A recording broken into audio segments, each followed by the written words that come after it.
Imagine करो आप एक बिल्डिंग के सामने खड़े हो और बिना उसकी हाइट मेजर करे हुए, बिना उसकी हाइट जाने हुए, क्या आप उसकी एग्जैक्ट हाइट निकाल सकते हो?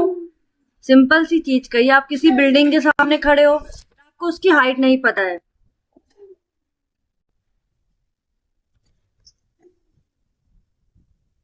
आपको उसकी हाइट नहीं पता है, तो क्या आप उसकी हाइट मेजर कर सकते हो? तो या फिर किसी टावर की डिस्टेंस या फिर किसी पोल की डिस्टेंस सिर्फ एंगल्स की हेल्प से क्या आप उसे पता कर लोगे कि या इसकी हाइट कितनी है, डिस्टेंस कितनी है? क्या ये पॉसिबल है? जी हाँ, और इसी फैसिनेटिंग कॉन्सेप्ट को हम मैथ्स में कहते हैं हाइट एंड डिस्टेंस, या फिर जिस टॉपिक को आप जानते हैं सम एप्लीकेशन ऑफ ट्रिग्नोमेट्री। समझ में आया? जो हमारी प्रीवियस वीडियो थी उसमें हमने हाइट एंड डिस्टेंस टॉपिक का थोड़ा इंट्रोडक्शन पढ़ लिया है। अगर आपको हाइट एंड डिस्टेंस का इंट्रोडक्शन क्लियर हो गया है तो अब जो हमारी आज की वीडियो है उसमें हम डिफिकल्ट क्वेश्चन सॉल्व करेंगे। इट मीन्स हम उसके रिलेटेड क्वेश्चन सॉल्व करेंगे। अब मान लो एक एग्जांपल ले लिया अगर हमने कि एक स्टूडेंट है ग्राउंड पर, ठीक है, ग्राउंड पर खड़ा है और उससे एक टावर, एक पोल के लिए टॉप 60 डिग्री एंगल पर दिख रहा है। इट मीन्स वो लड़का यहाँ पर खड़ा है, उसको एक टॉप 60 डिग्री का एंगल, इट मीन्स जो टावर पे है वहां पर वो 60 डिग्री का एंगल क्रिएट हो रहा है, ठीक है, एंगल ऑफ एलिवेशन बना। तो क्या आप इसी इंफॉर्मेशन से आप टावर की हाइट निकाल सकते हो? बस यही चीजें आज हम सीखेंगे अपने वीडियो में, जिसमें हम हाइट एंड डिस्टेंस टॉपिक के कुछ इंपॉर्टेंट क्वेश्चंस को सॉल्व करेंगे। तो आज हम इसी ट्रिक को जानेंगे कि कैसे इसको यूज करेंगे और कैसे इसको सॉल्व करेंगे। तो उससे पहले हमने पढ़ा था प्रीवियस वीडियो में angle of elevation and angle of depression. Angle of elevation किसे कहते हैं? जब हम ऊपर की तरफ, इट मीन्स हम अपनी आई लेवल से ऊपर की तरफ देख रहे हैं तो वो जो एंगल क्रिएट हो रहा है वो है एंगल ऑफ एलिवेशन। सेम जब हम अपनी आई लेवल से नीचे की तरफ देख रहे हैं तो क्रिएट हो रहा है एंगल ऑफ डिप्रेशन। क्लियर हो गया? स्टार्ट करते हैं अपनी वीडियो। क्वेश्चन नंबर 1 से शुरू करते हैं। तो हमारा क्वेश्चन नंबर 1 क्या कह रहा है? From the top of a lighthouse के टॉप से 120 feet above the sea level, उस सी लेवल से इतने फीट ऊपर है लाइट हाउस का top. The angle of depression of the boat is 60 degree. It means यहाँ पर है लाइट हाउस, ये सी लेवल आ गया, इसके ऊपर एक बोट जा रही है, इसके ऊपर एक बोट जा रही है, ठीक है, जहां पर एंगल, इसके टॉप से एंगल बन रहा है बोट पे 60 डिग्री का। तो how far is boat from the light house? तो लाइट हाउस से बोट कितनी दूर है? इट मीन्स हमें इसकी डिस्टेंस फाइंड आउट करनी है। क्वेश्चन समझ में आया? दोबारा ढंग से समझाती हूँ। ये टॉप है, ठीक है,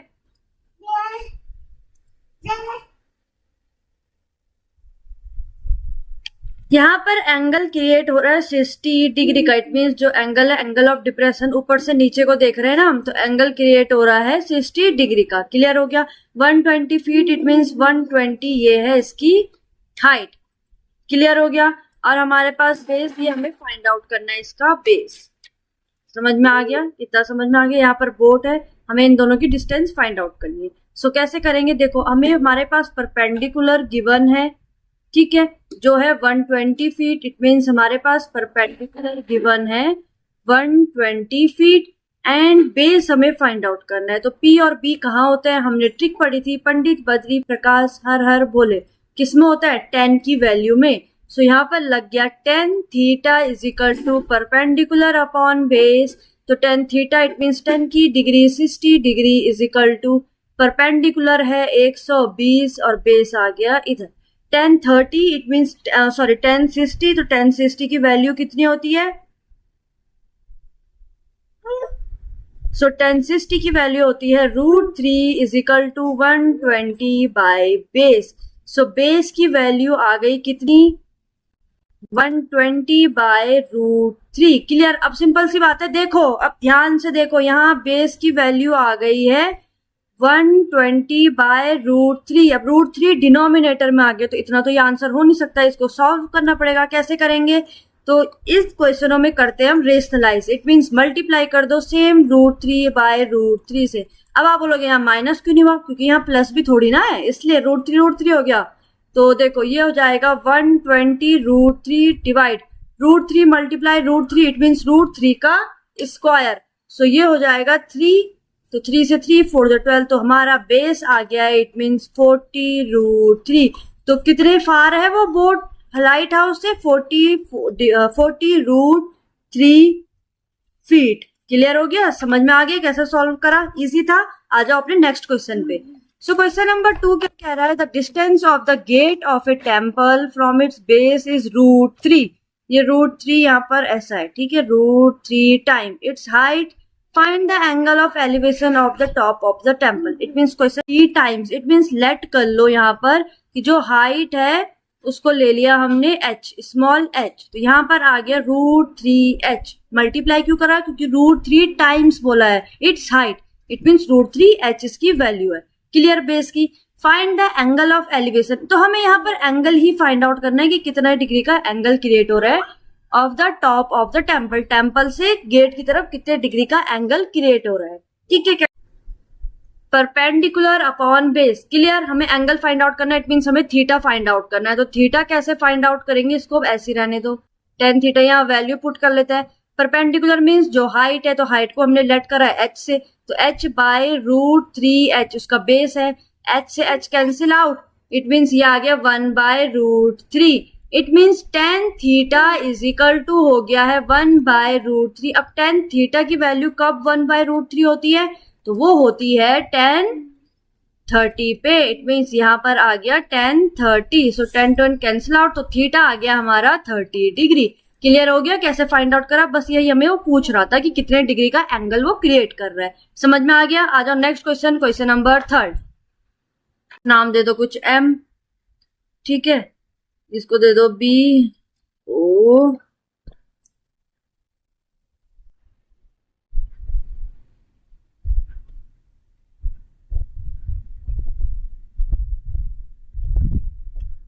ठीक है। ये बन रहा है एंगल ए, हमारे पास एंगल ए गिवन है, यहाँ पर बन रहा है एंगल बी। क्लियर हो गया इतना? देखो ये है तो यहाँ पर एंगल बी बन रहा है, तो यहाँ पर भी एंगल बी बनेगा, ठीक है। अब देखो सिंपल सी बात है, क्वेश्चन क्या कह रहा है? इस पूरे की हमारे पास जो हाइट गिवन है वो है x मीटर, इस पूरे की, ठीक है, ओ से क्यू तक कितनी है? तो देखो लेट कर लो कि जो ओ क्यू है वो है अदर हाउस की अदर हाउस, जो ओ क्यू है ये दूसरी तरफ का हाउस है, ठीक है, अदर हाउस।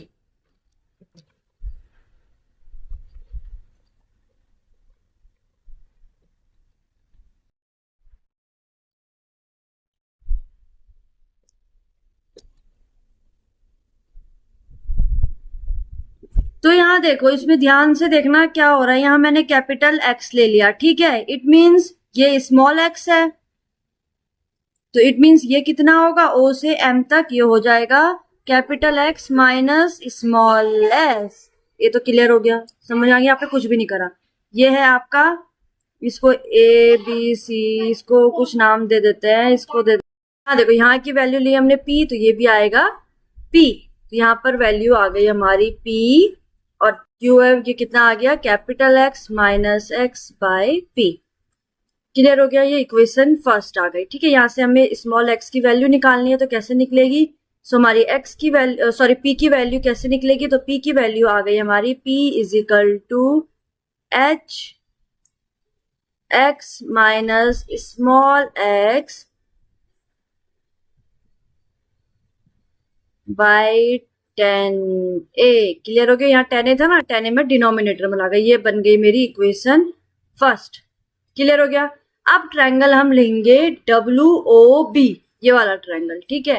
तो अब ले लिया मैंने इन ट्रायंगल WOB, इसमें भी 10 लगा दिया B, तो 10b is equal to perpendicular कितना है? WB upon BO। It means WB कितना है? WB कितना है? x बाय, और BO कितना है?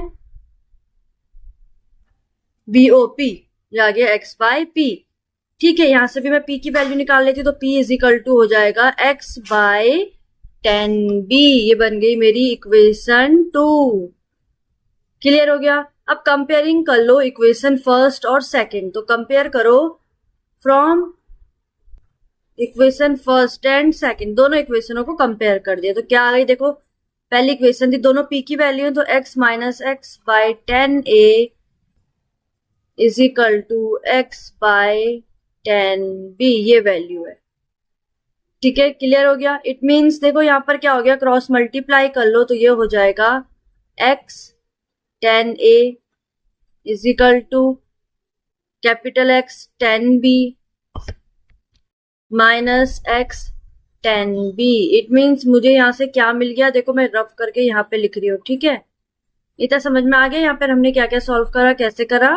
तो अब आगे देखो, ये समझ में आ गया यहाँ पर इतना कि हमने कैसे निकाला। तो यहाँ से देखो, मैं अगर मैं कॉमन लेती हूँ, इसको भी इधर लेकर आती हूँ, तो कॉमन लेती हूँ तो यहाँ पर मुझे मिलेगा capital X is equal to small x bracket 1 plus 10a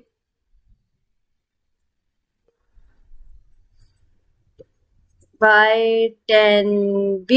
it means हम इसको लिख सकते हैं, यहाँ से हम इसको लिख सकते हैं x is equal to x 1 plus 10a cot b, क्यों 1 बाई 10b कितना होता है कॉट b। तो ये आंसर हमारा निकल गया। समझ में आ गया, ये कुछ नहीं था। ठीक है, क्लियर हो गया। तो ये प्रूफ हो गया, हेंस प्रूफ। इट मीन जो अदर हाउस था उसकी यही साइड थी। तो कैसे सॉल्व करा, बहुत इजी तरीके से। पहले तो देखो सिंपल सी बात है, सबसे पहले लगा दिया मैंने tan थीटा, तो tan theta is equal to होता है परपेंडिकुलर अपॉन बेस। ठीक है, तो पहले इसका ड्रॉ ढंग से बना लेते हैं, फिर आपको इजीली समझ में आ जाएगा कि कैसे इस क्वेश्चन को सॉल्व किया जाएगा। ठीक है,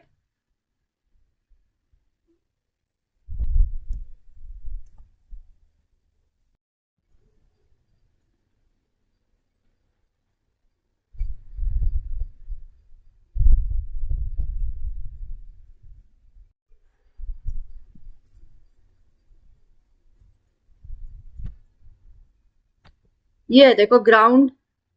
ठीक है, पहले वो एरोप्लेन उड़ा, यहाँ तक पहुंचा था, तो यहाँ पर उसने एंगल बनाया कितने का, फिर वो थोड़ा और आगे गया तो यहाँ पहुंच गया। ठीक है, तो यहाँ से अब ये खींच दो लाइन। ठीक है, और ये जो इन दोनों की डिस्टेंस है। ठीक है, एक जगह पे उसने बनाया पहले 30 डिग्री, सॉरी ये बनाया उसने 30 डिग्री, फिर उसने बनाया 45 डिग्री, ऐसे बना रहा था ना। हाँ ठीक है, 15 सेकेंड के बाद उसने चेंज करी अपनी। ठीक है, तो हाइट आपको पता है कितनी है, 3000 मीटर ये हाइट है उसकी, 3000 मीटर। हमें स्पीड फाइंड आउट करनी है, तो मैंने 10 लगा दिया। तो मैंने इसको नेमिंग कर दी A B, इसको दे दिया मैंने O, और इसको बना, अब देखो इसकी लाइन पे यहाँ पर बनेगा ना ये इसको नाम दे दिया मैंने A डैश, और इसको बोल दिया मैंने B डैश। ठीक है, अब देखो जब ये 3000 है, तो अब देखो पहले आगे सॉल्व कर लेते हैं, तो आपको अच्छे से समझ में आएगा। तो 10, तो सबसे पहले लगा दिया मैंने tan थीटा किस पे, ट्रायंगल OAA डैश पे। इट मींस OAA डैश पे मैंने लगा दिया। ठीक है, तो यहाँ पर एंगल बन रहा है 45 का, तो ये बन गया tan 45 degree is equal to perpendicular है AA डैश और है OA डैश उसका बेस। ठीक है, tan 45 की वैल्यू होती है 1 इक्वल टू, तो AA डैश की वैल्यू कितनी है, AA dash it means 3000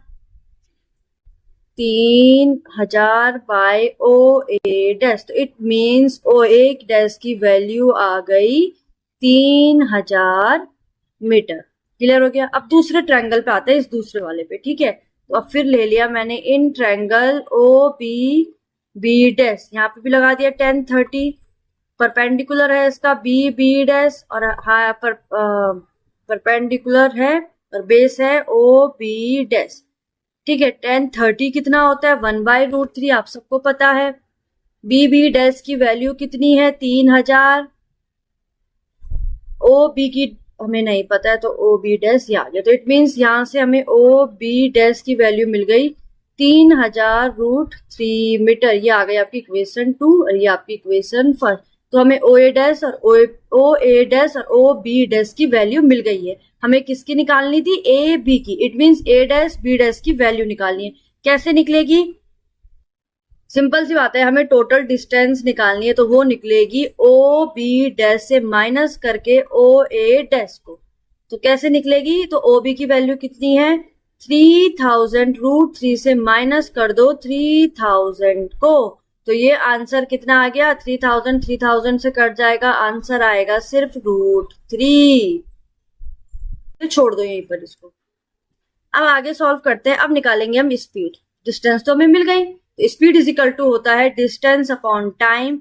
distance कितनी आई 3000 √3 - 1 एंड टाइम है 15 सेकेंड, तो 15 से डिवाइड कर लो इसको, 15 2 जा 30, 200। तो हमारे पास स्पीड आ गई उसकी 200 ब्रैकेट √3 - 1 मीटर पर सेकेंड। क्लियर हो गया। अगर √3 की वैल्यू हमारे पास गिवन होती तो हम यहाँ पर वैल्यू पुट करते, नहीं तो यहीं पर भी आप इसको छोड़ दो, ये भी आपका आंसर बिल्कुल सही है। क्लियर। आ जाओ क्वेश्चन 5th पे आ जाओ। The angle of elevation of the top of a tower from a point on the ground is 45 degree. If the distance of the point from the foot of the tower is 10 meter, find the height of the tower. बहुत easy question है, इसको आप try करो। I hope आप इस question को कर लोगे। आज की वीडियो में हम इतने ही क्वेश्चन सॉल्व करेंगे। बाकी हम जो क्वेश्चन हमारे रिमेनिंग है वो हमारे नेक्स्ट पार्ट में आएगा। तो इसका फर्स्ट पार्ट ये है, इसका सेकंड पार्ट नेक्स्ट वीडियो आएगा। तो ये हाइट एंड डिस्टेंस का टॉपिक हमारा कंप्लीट हो जाएगा। ठीक है, तो अब मिलेंगे नेक्स्ट वीडियो में नेक्स्ट टॉपिक के साथ। तब तक बाय बाय, और वीडियो को लाइक शेयर और चैनल को सब्सक्राइब जरूर करें।